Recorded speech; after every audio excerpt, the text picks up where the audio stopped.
Bismillahirrahmanirrahim. Bismillahirrahmanirrahim.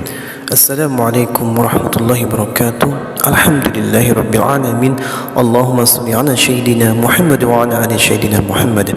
Sahabat, teman-teman yang beriman yang insyaallah dirahmati oleh Allah Subhanahu wa taala, pertama-tama marilah kita selalu memanjatkan puja dan puji syukur kita kehadirat Allah Subhanahu wa taala yang mana atas limpahan rahmat, hidayah dan inayahnya kita semua hingga detik ini masih diberikan kesehatan, masih diberikan nafas, hingga kita masih bisa hidup, sehingga masih ada kesempatan kita untuk memperbaiki diri kita, untuk mengintrospeksi diri kita, untuk menambah pundi-pundi amal kita, untuk menjadi bekal kita menghadap Allah Subhanahu wa taala.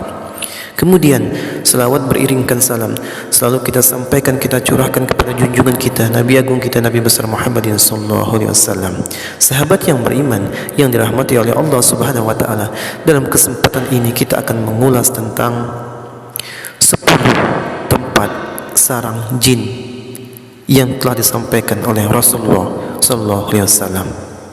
Allah Subhanahu wa taala menciptakan jin dan manusia untuk beribadah kepadanya. A'udzubillahi minasyaitonirrajim. Wa ma khalaqtul jinna wa insa illa liya'budun. Jin memiliki markas atau sarang tersendiri yang sebaiknya kita berhati-hati dan tidak mengganggunya. Untuk itu, kali ini kita akan mengulas tempat tinggal jin yang dijelaskan oleh Rasulullah sallallahu alaihi wasallam. Yang pertama adalah pasar. Pasar adalah tempat di mana terdapat peperangan para setan, dan di sanalah mereka menancapkan benderanya. Pasar adalah tempat yang paling dibenci oleh Allah Subhanahu wa taala. Rasulullah SAW bersabda bahwa tempat yang paling disukai Allah adalah masjid, dan tempat yang paling dibenci adalah pasar. Hadis riwayat Muslim. Kemudian lubang.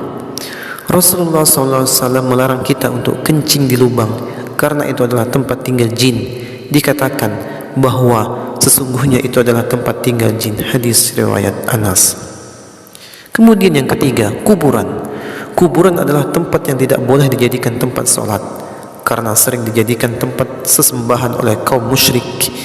Jin kafir sering bersemayam di kuburan untuk memenuhi kebutuhan orang-orang musyrik. Hadis riwayat Tirmizi. Kemudian yang keempat, masjid. Jin muslim juga membutuhkan tempat untuk beribadah seperti manusia. Mereka sering berkumpul di masjid untuk melaksanakan sholat dan ibadah lainnya. Hadis riwayat Abu Daud. Kemudian yang kelima, rumah. Rumah yang tidak pernah digunakan untuk berzikir kepada Allah dan tidak pernah dibacakan Al-Quran dapat menjadi sarang jin.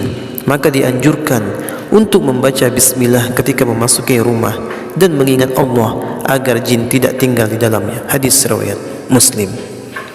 Kemudian yang keenam, toilet atau kamar mandi. Toilet atau kamar mandi adalah tempat yang sering didatangi oleh setan. Rasulullah SAW bersabda agar kita berdoa sebelum masuk kamar mandi, ya Allah, aku berlindung kepadamu dari setan laki-laki dan setan perempuan. Hadis riwayat Ahmad dan Ibnu Majah. Kemudian yang ketujuh, gunung. Jin muslim dan musyrik sering bertengkar dan meminta tempat tinggal kepada Rasulullah SAW. Beliau menempatkan jin muslim di gunung-gunung dan jin musyrik di antara gunung dan laut. Hadis riwayat Abu Daud. Kemudian yang kedelapan, yaitu di kandang unta. Rasulullah SAW melarang kita untuk sholat di kandang unta karena kandang tersebut adalah tempat tinggal setan. Hadis riwayat Abu Daud. Kemudian yang kesembilan, lautan. Iblis memiliki kerajaan di atas air.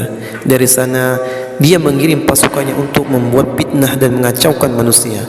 Tempat ini sering dihubungkan dengan cerita-cerita tentang penguasa laut. Hadis riwayat Muslim. Kemudian yang ke-10, yaitu di padang pasir maupun di gua. Padang pasir dan gua sering dijadikan tempat tinggal oleh jin. Rasulullah SAW pernah membawa sahabatnya untuk bertemu dengan kaum jin dan mengajarkan Al-Quran kepada mereka. Hadis riwayat Muslim. Itulah tadi sahabat yang beriman, tempat-tempat tinggal sarang-sarang jin. Untuk itu, mari kita hindari, kita jauhi agar kita tidak tersesat. Mudah-mudahan bermanfaat. Apabila ada kata-kata yang salah, mohon dimaafkan. Kebenaran hanya milik Allah. Saya akhiri. Wassalamualaikum.